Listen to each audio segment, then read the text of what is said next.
It's a joyous occasion, man. It's a joyous occasion. But we're live. We are live. Welcome to episode 51, Style of Play Football, with myself, Theo, Kojo, Basil. As always, man. How you both doing? Good, brother. How are you? I'm doing good. I'm good, man. Time to hunt down Liverpool at the top, so we'll see. No, I think. Listen, we're gonna get into that. I think Arsenal thereabouts, but we're gonna get into that, man. But before There's someone else there as well, man. Nah, we're not doing that. We're not doing that. I'm saying it from now. We're not doing that. We're not putting Chelsea in that conversation. But before we get into the episode, please subscribe to the channel. Leave your thoughts in the comments below. If you're here as part of the live stream as well, make sure you get involved with the discussion throughout the next hour or so. But yeah, man, let's start with what I thought was probably one of the most entertaining games of the weekend, Arsenal versus West Ham, because I thought that was really entertaining. Had literally nearly everything bar maybe a red card. Did they have a red card then? I don't think it did. But it had everything. Basil, 5-2 winners, Arsenal. Title challenging Arsenal. Talk to us, man. How bad were West Ham or how good were Arsenal? No, it was more how bad West Ham were. It was like, for me, it was like beautiful chaos from both sides, to be honest. Because I was a bit worried when West Ham got that second goal and then obviously got that ABBA free kick, which the goalkeeper tipped over.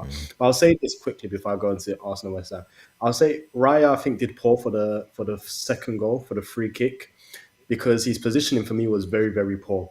Because he left basically, what all someone had to do was hit the target on that far right-hand side. And you understand why I say this, Kojo, because when you look at the second free kick he saved, you understand why. Because what he did is that he put himself too far to the right-hand side, which meant he has to cover a lot of ground to get across to make that dive, which means he can't get the height he needs to at least get a hand, at least attempt to get a decent hand on the ball. Don't get it wrong, it was a fantastic free kick, a world-class free kick. But I don't think Raya did himself any favours in terms of his positioning, because you look at, he adjusted for the second free kick that Emerson took, and it was the same height as the first free kick, and you can see he got a hand to it. And that's what I mean. If his positioning was better, he gives himself at least a better chance. Not saying he still saves it, but gives himself a better chance. Because Kojo, that was wide open for anybody to hit the target at least. No, I hear you, but the way the free kick was hit and the fact that it hit the underside of the bar going in, I don't think anyone saves that. I think that's too clean hit. I think that's it's one very, of the best free kicks I've seen in this league, if I'm being honest. It's too clean hit. I think he gives himself a better chance. Because like I said, I only say this because when you look at the second free kick Emerson took, it was the same height as the first. It's true. Obviously, the first free kick was The a one bit that went further. over. Yeah, the one that Raya tipped over. Because he got a fingertip to it, which is why West Ham got the corner to it. But what I'm saying is that because it was the same height, because Raya was bare position, because when you leave yourself at gap, you have to you're basically having to jump across. If you give yourself less time, you give yourself enough time to jump more up to get it. But needless to say, as you said, it was a world-class free kick. As I said, one of the best free kicks I've ever seen. So I don't take anything away from Emerson. I just felt Raya was a bit naive, leaving so much of a gap.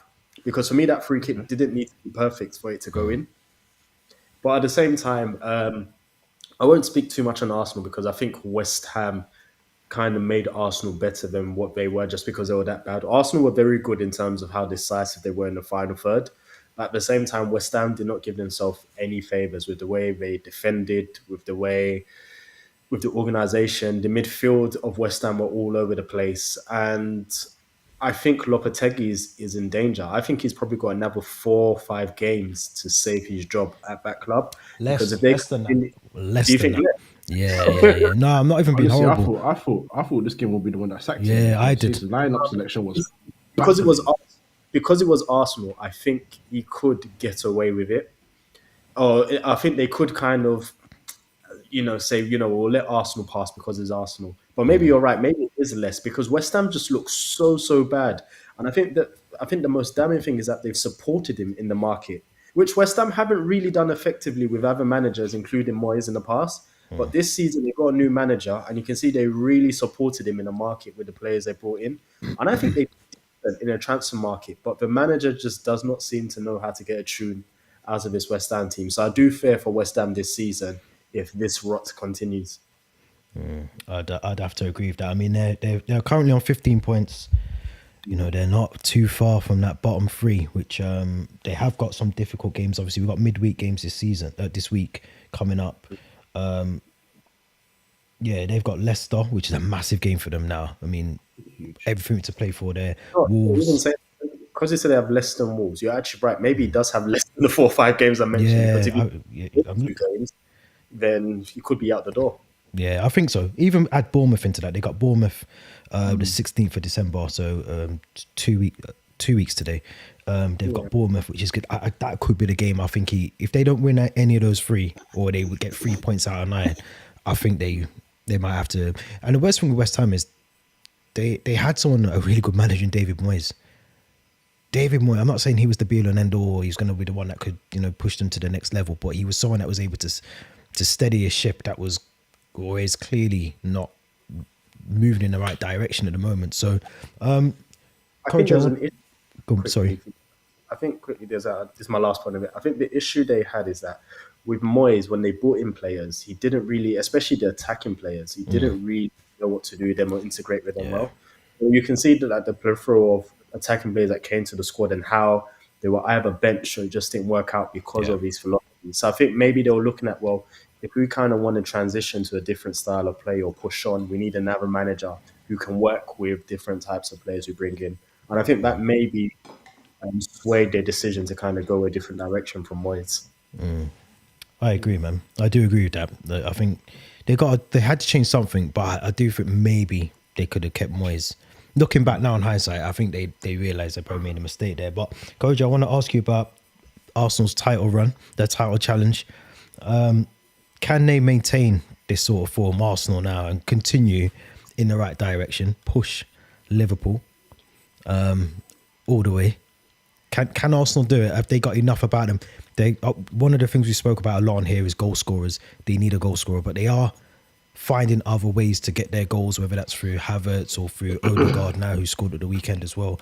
Can Arsenal do it? Can they maintain it? Yeah, they can. The main thing that they figured out is it doesn't have to always be a big game, but when you're playing teams that like to, or maybe understand that they're weaker than you, so they have to approach it a bit more defensively. They've utilized being so good at set pieces, Yeah. and that's obviously using Gabriel as a threat. Saliba pops in with one every couple of months or so, but it's still important.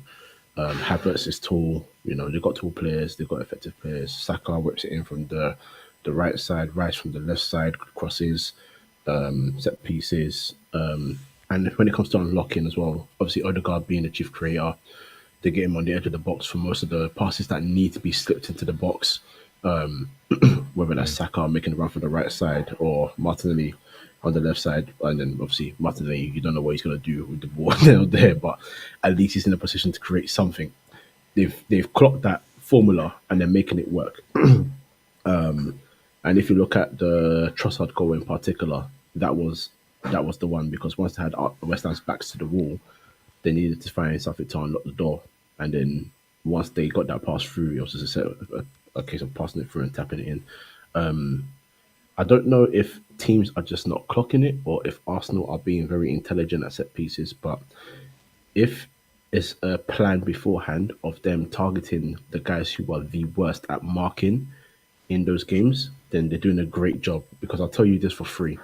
When the corner was about to be played for the first goal, and I looked at the setup and I saw that Antonio was the one to track Gabriel, I looked at Cahill and I said, it's done.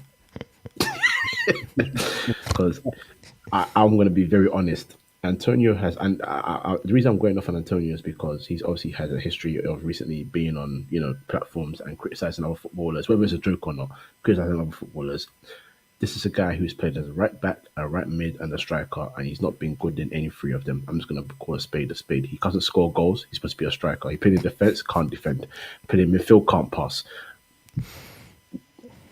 And you give him Gabriel to mark. It's a mess. And they also take advantage of tactical decisions from other teams. I think what they do well is what Arsenal used to do of old. I'm not going to give them the praise of being as good as those guys because they haven't won a title yet, but sort of like I remember, I think it was Nigel, no, it was Lee Dixon. Lee Dixon said that, sometimes the players would hear or even be coached something before the game, but you're in the game, you understand how the game is going. Sometimes you need to put those tactics to the side and as a team, take your own initiative and go it another way. And they were so good at that Paqueta started becoming a bit more of a defensive player rather than Carlos Soler. That's how far you push back their creator. So that you're forcing to put yourself upon them. You're not making them comfortable. They've done that well. So they can maintain it, but I don't know if I can trust them to drop less points to Liverpool this season. You said that the other day, man. I'm going to say this. Remember what you said the other day? You missed it. He said something he said them same words Friday, I think it was, or Thursday. He said, I don't know if I can trust them to catch up with Liverpool. You answering your question there, man. That was like what's it called? A Prime Minister's answer. I'm trying to be nice, man. I'm trying to be nice. Look, Basil's smiling, and he's got hope. Usually me and Basil, we jokingly butt heads, but I'm trying to give him some hope. And obviously, I just the elephant in the room. You don't want your team to be spoken about in that way, so obviously I can't come for your team. No, we're not in there. We're not in there. I want to give Basil the opportunity. One word though: are you in the title race? We're in the title race, but I'll say this, and you know what? And I think this is going to sound like a negative, right? Going back to what Cahill said when we had like back and forth. If Slot wins the league, sorry to say, it shows Arteta's a fraud. And the reason why I say this, because I had to think about it.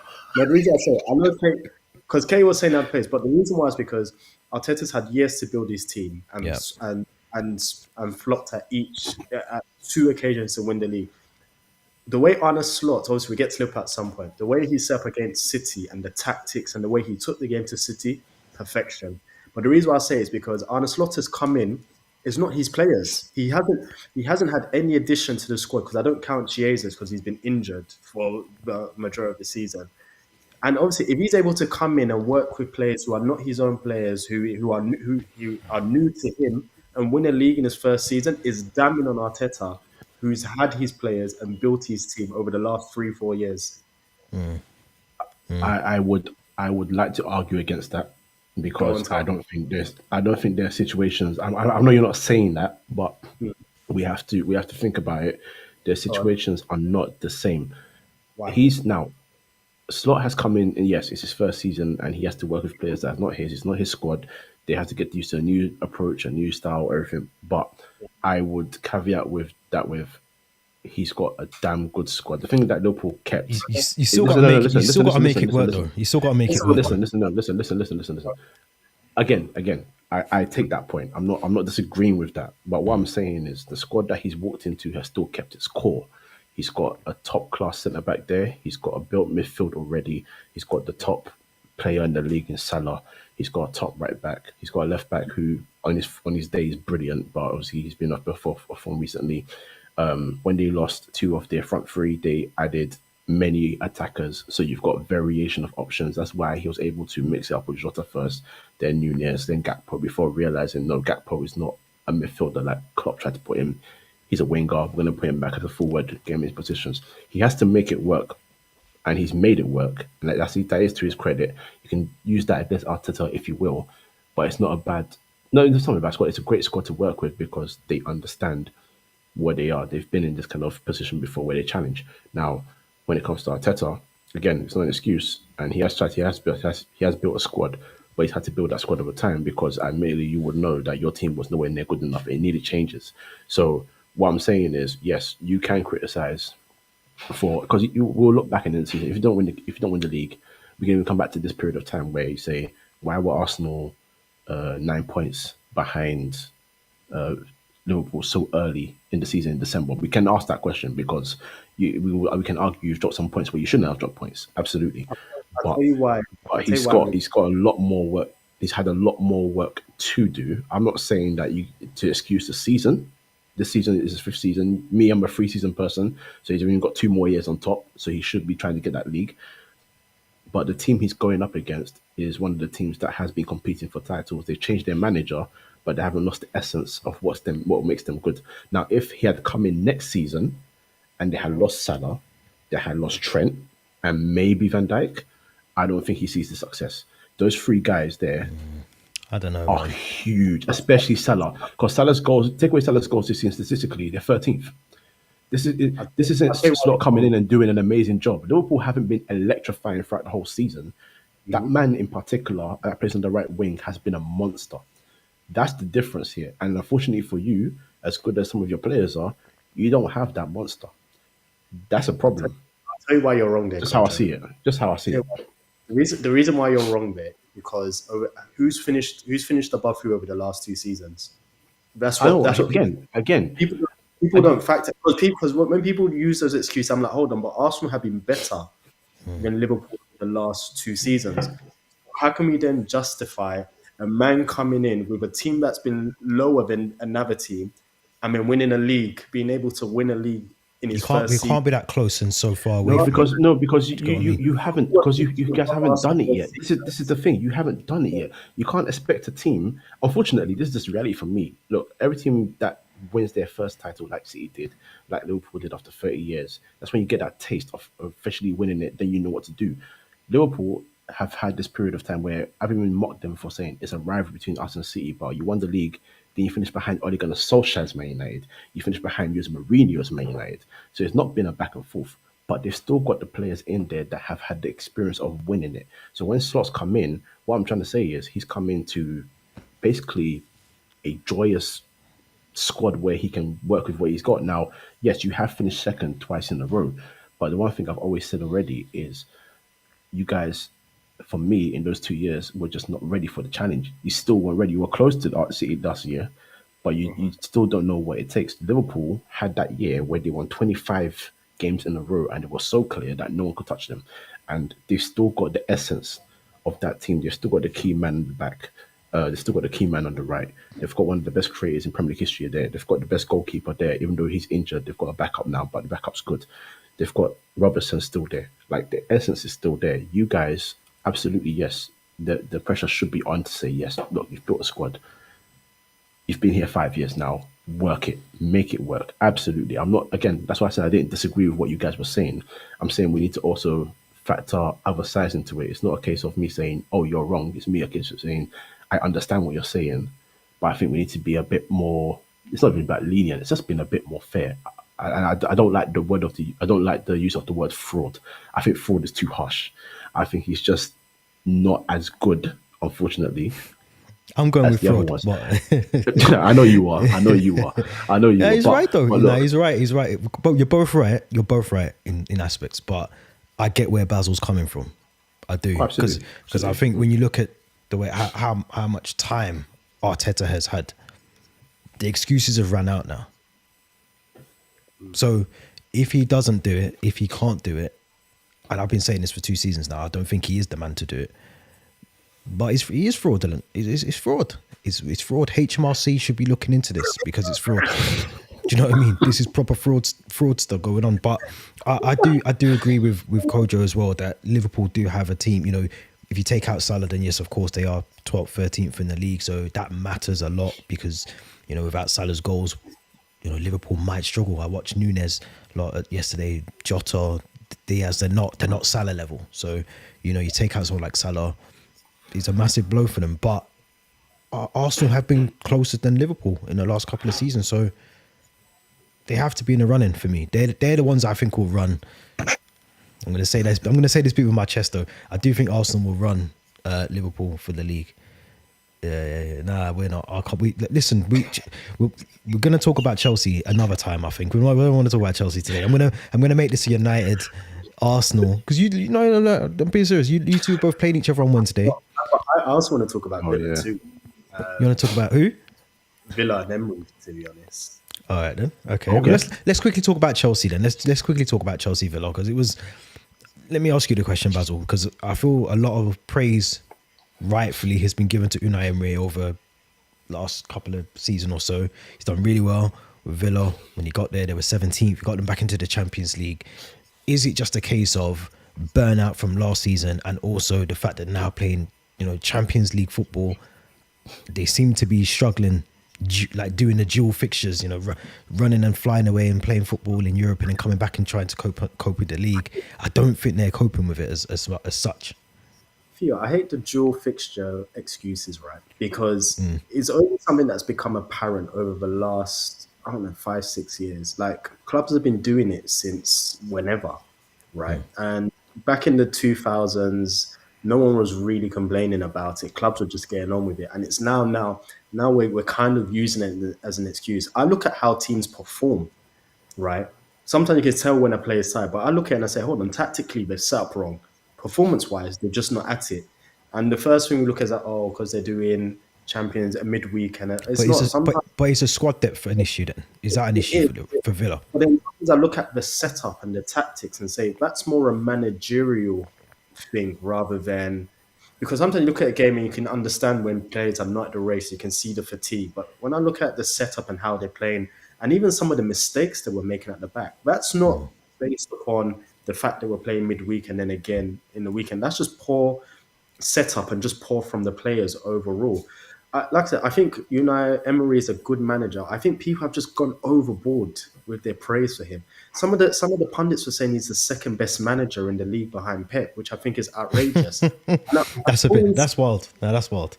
And I always say this: like, there's a difference between being able to manage big clubs and being able to manage small clubs. As I said, Emery before last season never finished fourth, apart from take out the PSG. But when he was in Spain, never finished fourth with any of the Spanish teams. He managed. The way he was getting into the Champions was winning the Europa League. That's the way he was into the Champions League. And that's because he's a manager. And like I said, no one, and even they've glossed over the fact that they haven't won in 7 games. And I said, that can't happen to the likes of Arteta. That can't happen to the likes of Pep, because you can see all the pressure that's mounting on Pep now. They've won 6 games over here.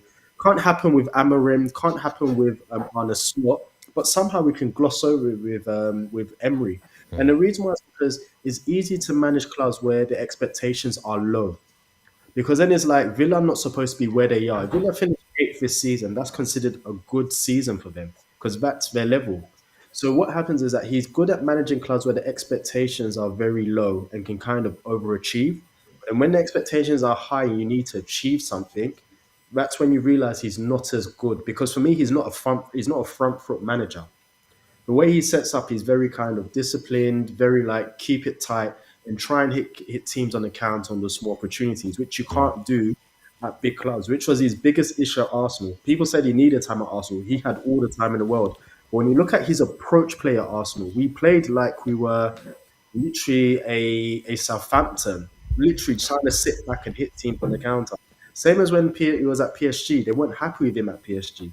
Because when the expectations are higher and you kind of have to take the games to teams and kind of be dominant and on the front foot, it's not his style. So when the pressure is there, it doesn't work out. Let me ask you this then, or I'll ask both of you, but do you feel that he is a good manager but at a certain level? I think he's that. I'll keep it short and say yes. I think he's a good manager but at a certain level for certain clubs. Yeah, I get that. Because I think the overachievement, I mean, obviously I feel they overachieved getting into the Champions League. So that maybe overachievement, the media then push him into a particular bracket of managers that he's clearly not qualified to be in amongst the Peps and, Klopp, Slots, whoever. Because Theo, I'll say this last one, he does have the players. Let's not talk like he's got a good squad. Rodgers. The squad is good. I wouldn't say it's a Champions League squad though. I wouldn't say that's fantastic. No. Obviously, but I'm saying that he has the players to be doing better than what they're currently doing. I don't know. This is what I mean. I don't think Tielemans, Bailey. They're all right. They're not like. Would you take any of them? Yeah, I'll take a few of them. Which ones? I'll take a few. Yeah, but you need a striker, so you'll take Watkins or Duran, right? No Duran or Watkins. Apart from them two, because they're the obvious two. I'll take Barkley. I think Barkley has more to offer than currently. He's just not starting games. Let's be brutally honest. I can't judge him really this season because he's not starting games and hasn't had a run. I'll take Barkley. I think he's a very good midfielder. I'll take Bailey on the wing. He's inconsistent, but he does hold the threat. He wouldn't start for Arsenal, though. No, he wouldn't start for us. We can rotate, and he's a good option to have when we don't need to start Saka. This guy said he's signing these players to be from Maresca and Villa. I know. This is what I'm trying to say. Like, the squad is good to a certain degree, but I don't think they're walking into Arsenal. They're not walking into United. They're not walking into Chelsea and they're not playing week in, week out. So I think their squad is good. But when they're getting turned over 3-0 like they did against Chelsea, I can see why. Because not because of the fixture congestion or nothing like that.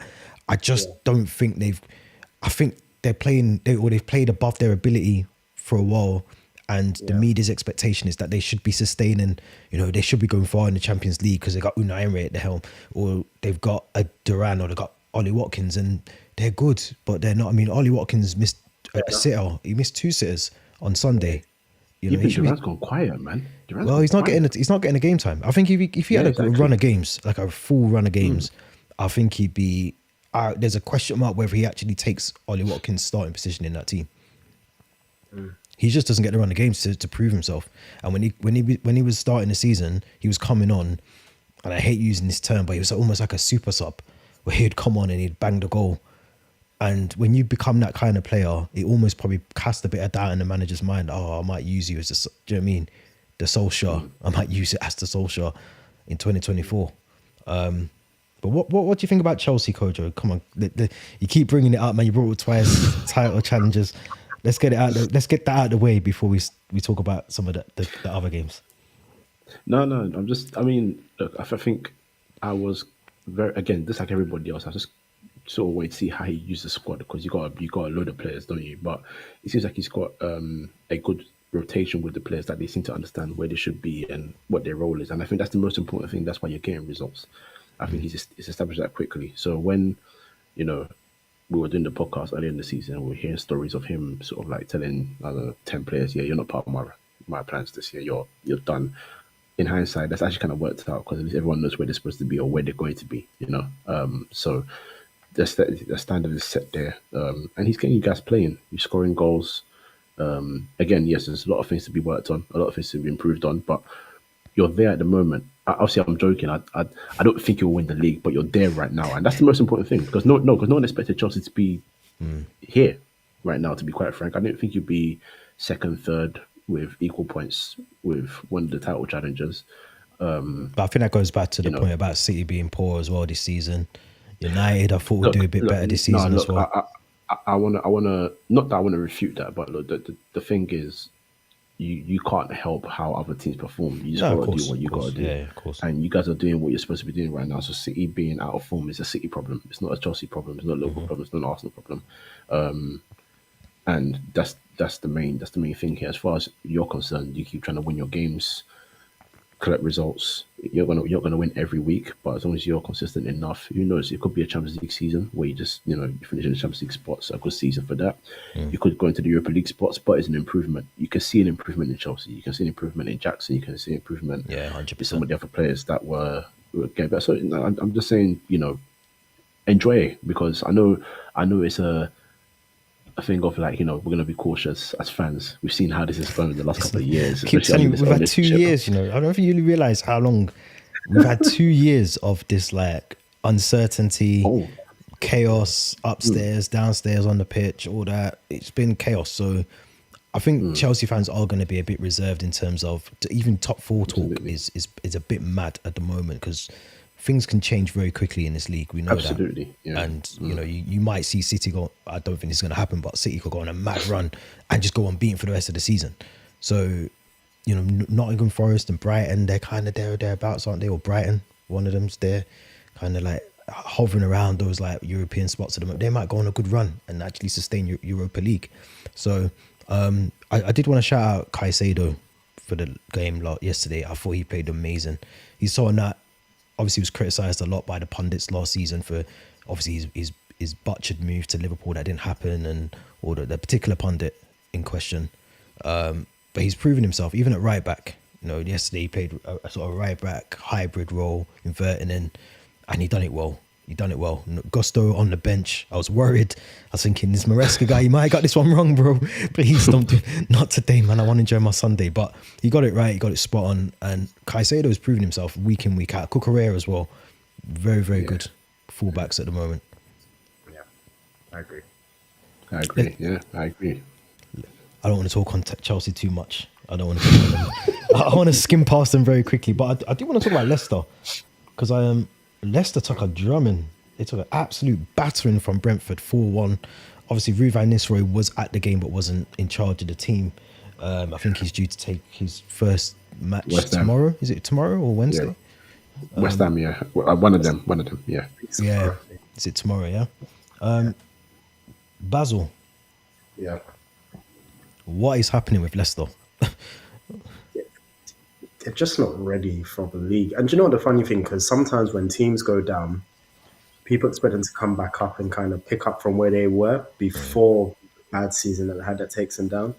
And what they didn't realize that year out, other teams kind of advance, and then it's hard for you to come back and find your rhythm again in the league when you've been out of the league for maybe a year or two. I looked at this and I just say they just don't have the quality. No, they don't.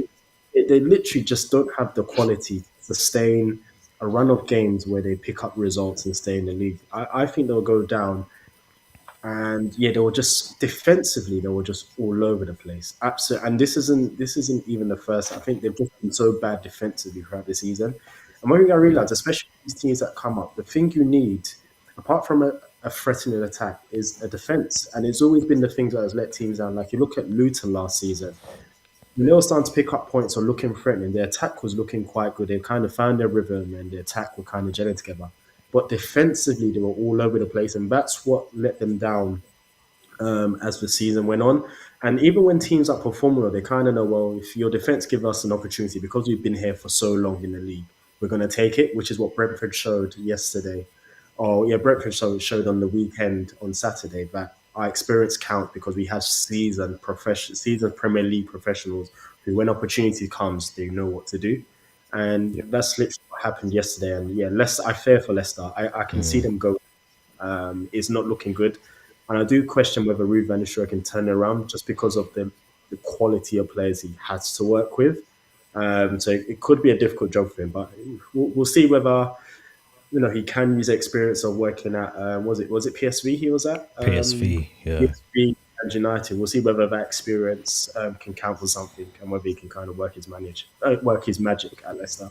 Do you know? I think maybe I'm wrong for this, but I feel like they've never really replaced certain players like Kante, for instance. They haven't replaced him. Obviously, they like Mares, sorry, another one. They haven't replaced those players that kind of got them those 3 points. Even Drink too. Obviously, like we saw his career fade, but he was very important for Leicester when he was Barnes. Harvey Barnes. Dewsbury Hall, another one. Jamie Vardy's a couple of years older since the last time he was in the Premier League as well. So those things are going to factor in a lot for them. But Kojo, Brentford, talk to me about them. This is a game that Thomas Frank kind of needed to win. I felt bit of a turbulent start to their season. They are sort of steadying the storm a little bit. But what's your thoughts on Brentford convincing win? Right, step in the right direction for them. Yeah, Brentford at home are always going to be a problem. That's where they pick up most of their points. And when they go home, I tend to not have confidence that they're going to win every game, but they'll win about 70% of their home games. That's where their money is, because they've got a decent side. The best thing about them is just their functionality. Everyone knows where they're going to be, and how to play. And Brentford's issue for me is similar to Southampton. Obviously, they're not near Southampton's level of terrible, not even close. Trust me, Southampton are horrendous. But it's sort of like when they concede goals, you can always see the mistake coming from their side because they overplay it too much sometimes, or they break down from when they start from the goalkeeper going forward.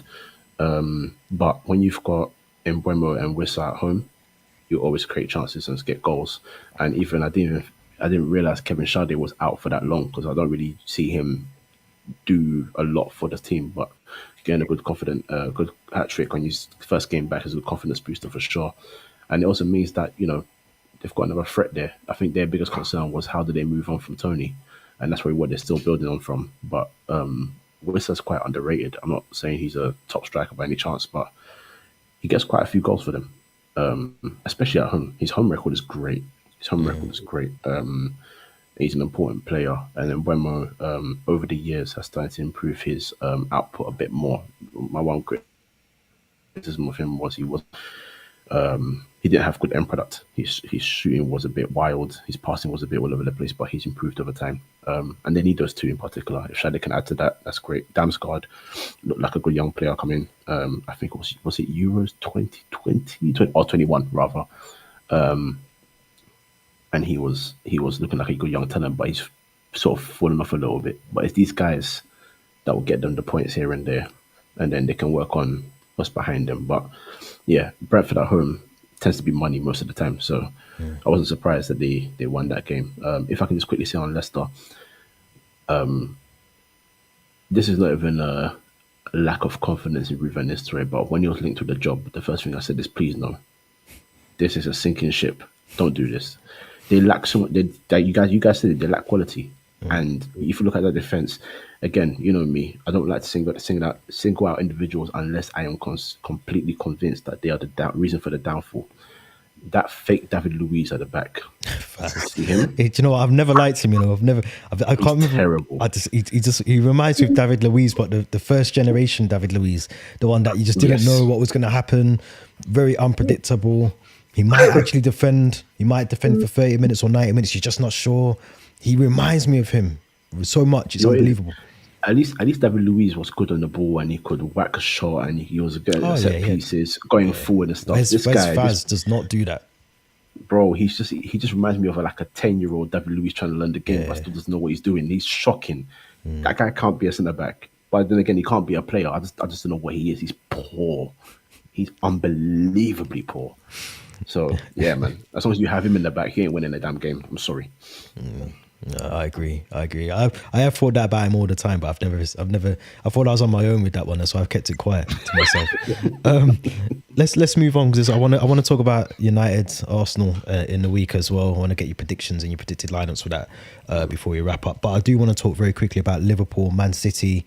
It kind of was always going to go on, especially when the lineups came out. I thought, that Liverpool are not losing this game.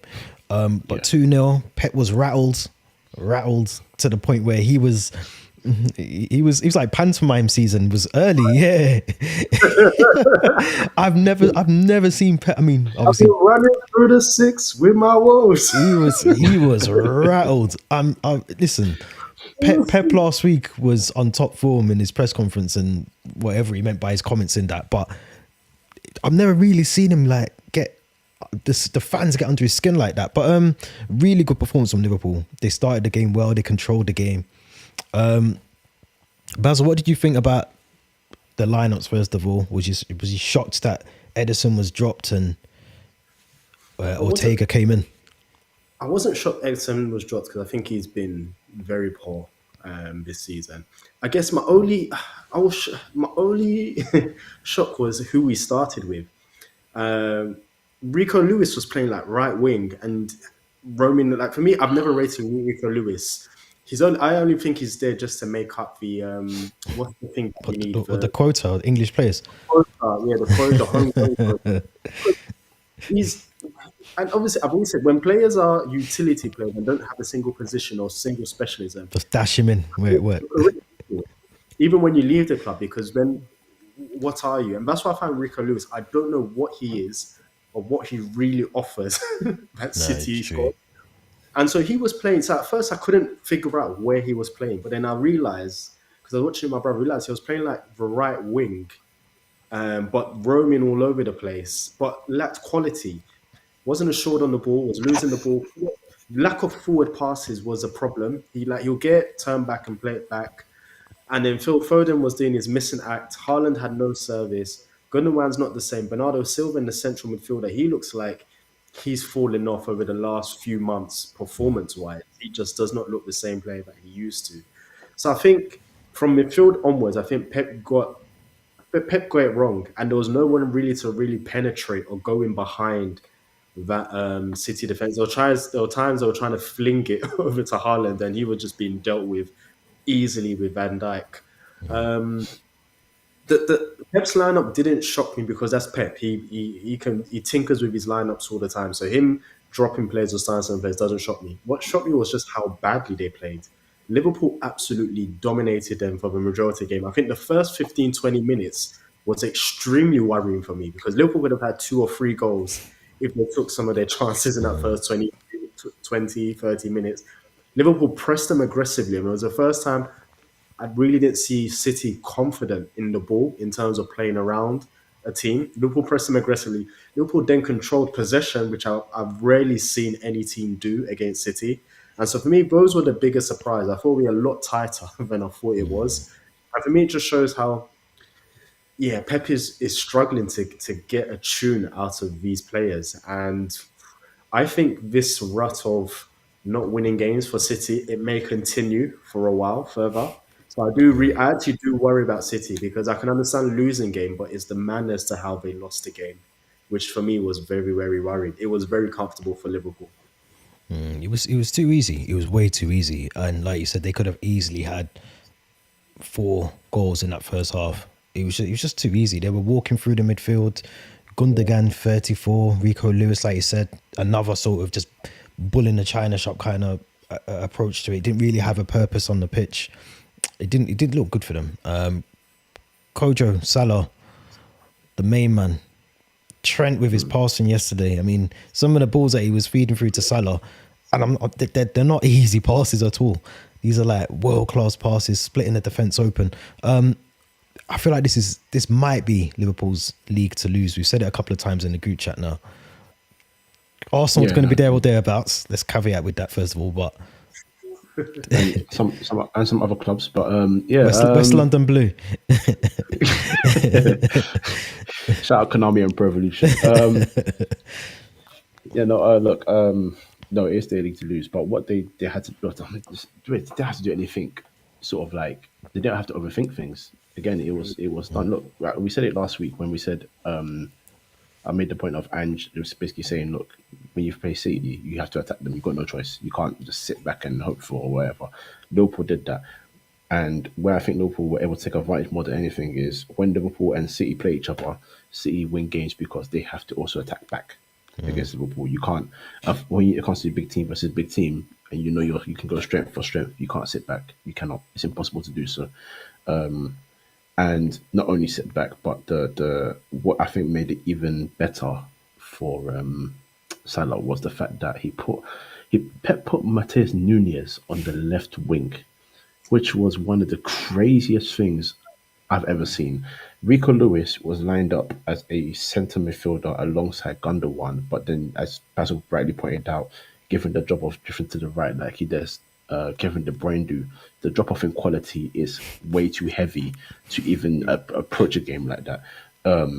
And yeah, when you're playing long balls to Haaland, you're making life easy. And it's weird, you're playing long balls, to Haaland, he's not getting it. Then you're pressing the team forward, so you're leaving a gap behind for Sabazai to run through with the ball, for Salah to receive passes, for Trent to play balls there. Diaz didn't really do much, but he at least got balls in attacking positions every time. Like you're killing yourself, and you can't do that with Mohamed Salah in form. You just can't do that. You're killing yourself.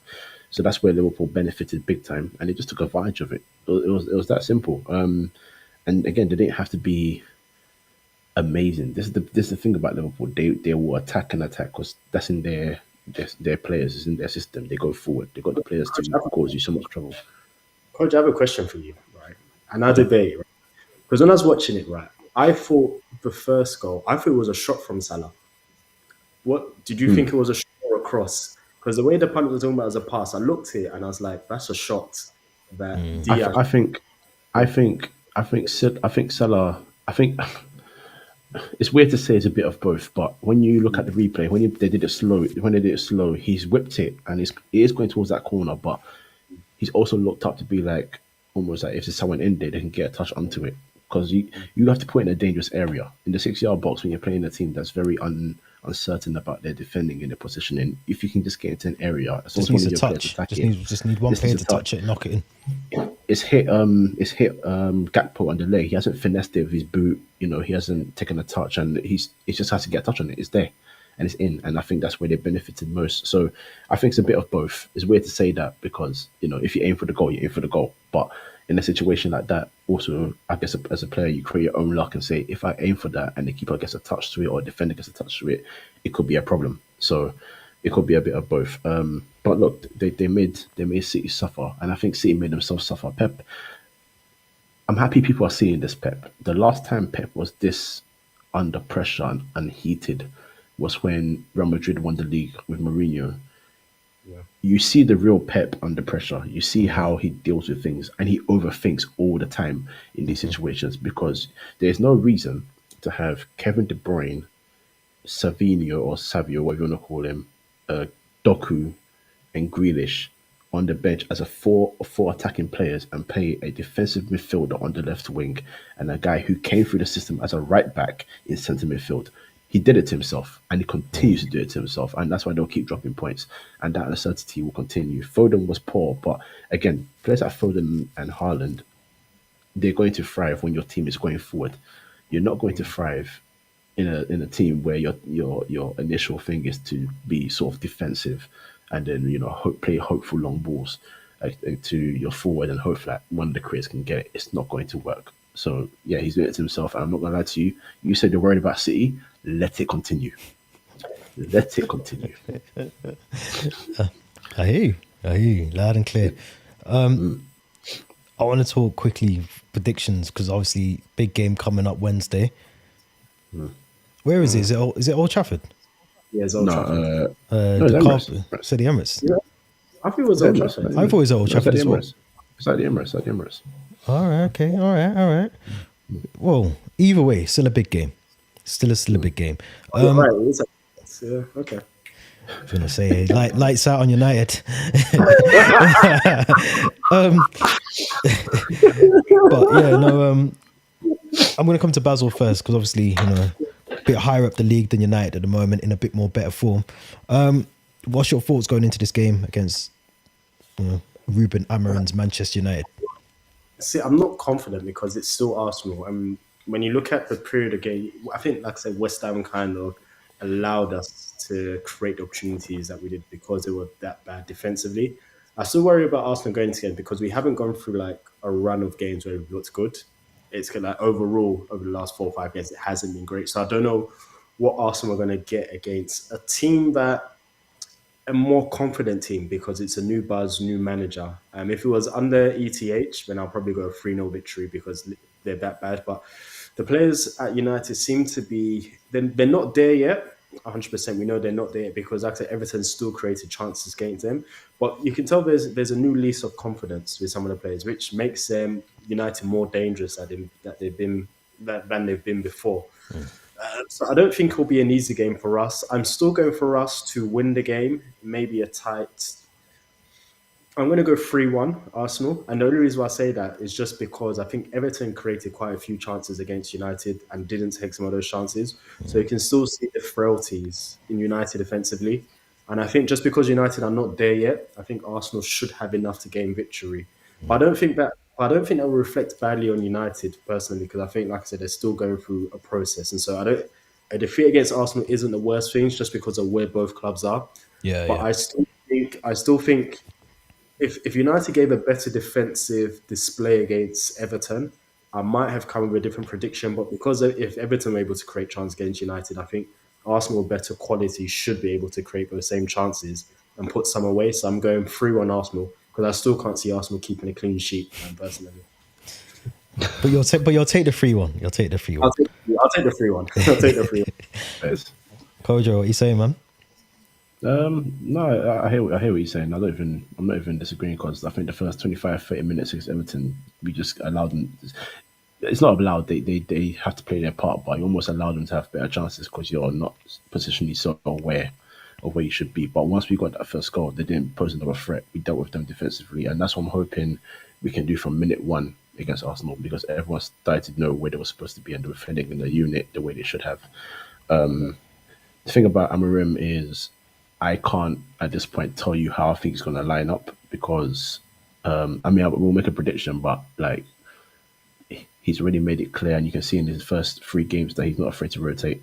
Højlund scored 2 goals in midweek, so they're thinking maybe he'll start the game, get about 60 minutes because obviously 2-3 days break, and then you go into Xerxes, but he started Xerxes. Højlund didn't get a minute, he didn't even come off the bench. So it's that kind of stuff where you're like, okay. And even the first game, Rashford was a striker. He's really tried 3 different things because he's trying to figure out what works. That's where we are right now. And in terms of going forward now, we're creating better chances, and more importantly, we're creating better chances because we're pressing better. Everyone knows where they're supposed to be in the press. The biggest disappointment we had before is that reason why we always conceded chances is because from the front it was always disjointed when we were off the ball. So you can't be good on the ball if you're terrible off the ball. You have to work both sides out. And we did that against Everton, but admit again after the 30th minute. So we can't do that against Arsenal because Arsenal, whether it's under Wenger, Emery, Arteta, even Ljungberg for 3 games, when Arsenal start hot, they start really hot. They know how to score quick, and then they use that to keep going. Like West Ham suffered the same fate. I'm not.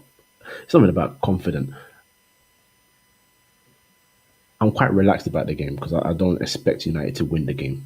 Arsenal are the team that's in better form. Arsenal are the team that's expected to be in a title challenge. That's not me saying so we should go out there and accept a defeat. It's me saying if we lose, we shouldn't panic because the man just made it very clear the team needs work. He's working with the team. He's trying to get things better. The first game against Ipswich was a disappointing draw, but the next 2 games you could see you see the improvement, and you can see what he's trying to do. And that's the one thing that United didn't have before, identity. At least there's some sort of identity starting to grow into the team. So we'll see what the lineup is. But you can probably still predict an Arsenal win. At most, for me, I'll be very happy with a draw. But yeah, we'll see how it goes, man. What was the score line and all of that? What was your score? Oh, you want me to score line from you? Yeah, sorry. Okay, I'll go with my heart rather than my head because I know Basil's coming. Basil's feeling confident.